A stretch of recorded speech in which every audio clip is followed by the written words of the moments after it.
Hello everyone, today is February 13th. It is day 496 of the war between Israel and Hamas in Gaza, even though we're on a sort of ceasefire. And we now have 75 hostages instead of 76. Like I told you guys last time, it was found that Shlomo Manso, who was 85, actually was murdered on the 7th of October. His family thought that he was alive this whole time. It's just so heartbreaking because they could have been, a year and some inside the grieving process, but this whole time they've been in anguish over him. And so it's just unbelievably heartbreaking. But these are the articles for today from Yediot Achronot. We have here the main one, Itut b'derech lepe'ima b'Shabbat, a signal and the way for the last beat or one of the releases on Shabbat. There's a lot of controversy regarding this, a lot of changes, not a lot of clarity, so we'll figure out everything together with you guys if we can.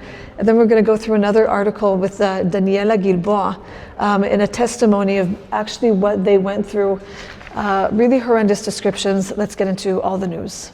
It says here, Itut chiyuvi miChamas, a positive signal from Hamas, Hi'alchut leLechima b'Yisrael, a preparation of preparing for war in Israel. Let me break down to you what's been happening in the last few days. So Hamas a few days ago claimed that Israel wasn't holding their side of the deal to basically bring in all these different types of humanitarian aid, which was not true. In actuality, they were breaking their side of the deal with not giving us the names on time of the hostages that were going to be released. The American soldiers or the American security company in Gaza that's sort of keeping the peace, they're finding that Hamas is trying to smuggle weapons into the north of Gaza. And so in actuality, Hamas has broken their side of the deal many times and Israel has kept it.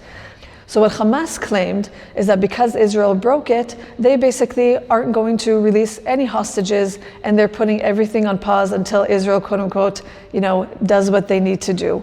So Trump retaliated and said that if they don't bring us all of the hostages by Shabbat, by this coming Shabbat, this coming Saturday, all hell is going to break loose.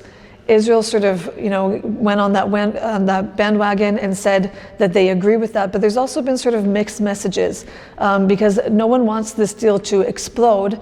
And yet, I think Hamas sort of saw that as sort of like a sign that we're actually serious about this. So they were trying to sort of maybe backpedal on what they said and said, if you're willing to continue, we are. But it's not clear right now what is happening. So Israel is preparing basically for a ground invasion from the water and from the air, from the sea and from the air. And it's not entirely clear what's going to happen on Sabbath. Is Hamas going to release all the hostages? Are they only going to release a few of them? But what is for sure now is that Israel is preparing for any scenario. And I want you guys to look at this picture that we can see over here. Here you can see Hamas demanding to come in with, caravans, part of that humanitarian aid from the refugee camp in Jabalia. And why this is also complex is because Trump didn't only just, threaten at the same time that if not all the hostages will come back, then we will go on a full-on war. But he also came up with this grand plan to basically have Gaza for his own benefits, to create some kind of real estate empire there. And that has caused a lot of tension within the Arab nations around us. So in Egypt and in Jordan, Egypt is sort of doubling down and saying we are not going to receive the Gazans and they shouldn't be removed from what they call their homeland. And I think Jordan maybe gave a little bit more of a soft approach to it, that they were showing some kind of willingness to help, but not in the way that Trump was demanding. So they said that they would take in 2,000 sick Gazan children, sick with cancer, to get treatment. But that's definitely not enough, where there's about 2 million there. And so you guys can understand that this is a very, very, very intense time. Everything feels very sensitive, like exposed nerves, and everything feels very, very explosive. So if you're a praying person, please pray for all of that. Now let's talk about Daniella Gilboa, one of the female observers that was released a bit ago. I'm going to read you guys the title, and then we're going to go into the description of all the things that she went through.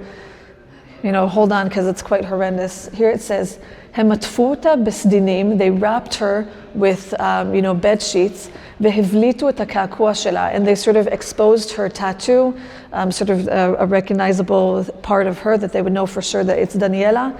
And her father says here, Re'iti shachor ba'inayim. I saw sort of black in my eyes. That's an Israeli expression that, the whole world caved in on you. You saw black, something really, really bad had happened. And I want you guys to see here Daniella, who is actually alive, with her father coming back in the helicopter on the way back from Gaza. הרביצו להן בלי סוף, they were endlessly beaten, אמרו שישחטו ויסלמו אותנו. They said that they would slaughter them and convert them to Islam. What happened is that while Daniella was in captivity months and months ago, Hamas basically staged her death, and they actually declared that she was dead. The family didn't know whether or not to believe it. This actual video that they created, this propaganda video, never came out, thank God. But they basically, told her to pretend to be dead. Imagine that being you, that that your family is going to see this video of this fake news that you are dead. We now know that she was alive this whole time, but let me tell you guys what happened while she was in captivity. She says here that they barely, of course, got any food at all, but the food that they did receive was quite literally contaminated, and she got extremely, extremely sick for many weeks and was literally between life and death. They also received, filthy water to eat, and also they were forced to eat, donkey food, which is not edible for human beings. They were all, her and her friends were all with shrapnels in their body, and it wasn't until Doron Steinbrecher, who was another one of the released female hostages, I think she might be a medic or have some kind of experience in that. All of them had shrapnels in their body. I think Daniella also had 2 bullets in her leg. Until then, they didn't receive any help, and so when Doron got there, she was able to help them and mend them. She also says here that if they would have come out, 2 to 3 weeks before they were actually released, they would have looked physically like the men that were released in one of the last releases. That they were, very, very, very thin and emaciated, and they just went through absolute hell. And they tell here in this article of the whole process of, them being inside that open shelter within their base, surrounded by the bodies of their friends, watching Hamas come and literally do what we call vidui hariga, which is to make sure that person is dead. And so they would go throughout their friends and literally shoot them a few times to make sure that they were dead. And they were there for hours, surrounded by the dead bodies of their friends that they've been, in the army with for months and months, even more than that.